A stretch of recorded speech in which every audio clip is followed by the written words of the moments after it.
श्रीमद्भागवतम प्रथम स्कंद सप्तम अध्याय श्लोक 29। श्रुत उवाच श्रुत्वा भगवता प्रोक्तं फाल्गुनपरवीरः पृष्ठापस्तं परिक्रम्य ब्राह्मं ब्रह्मस्रं संदधे।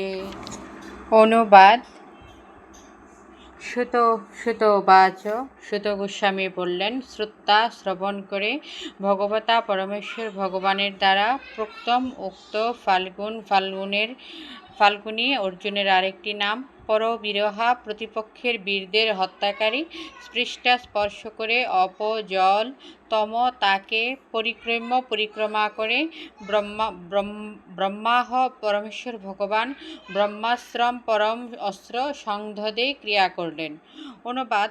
শ্রী সুত গোস্বামী বললেন, পরমেশ্বর ভগবানের কাছ থেকে সে কথা শুনে অর্জুন পবিত্র হওয়ার জন্য জল স্পর্শ করে আচমন করলেন এবং তারপর পরমেশ্বর ভগবান শ্রীকৃষ্ণকে প্রদক্ষিণ করে তিনি ব্রহ্মশির অস্ত্রকে প্রতিহত করার জন্য তার ব্রহ্মশির অস্ত্র প্রয়োগ করলেন।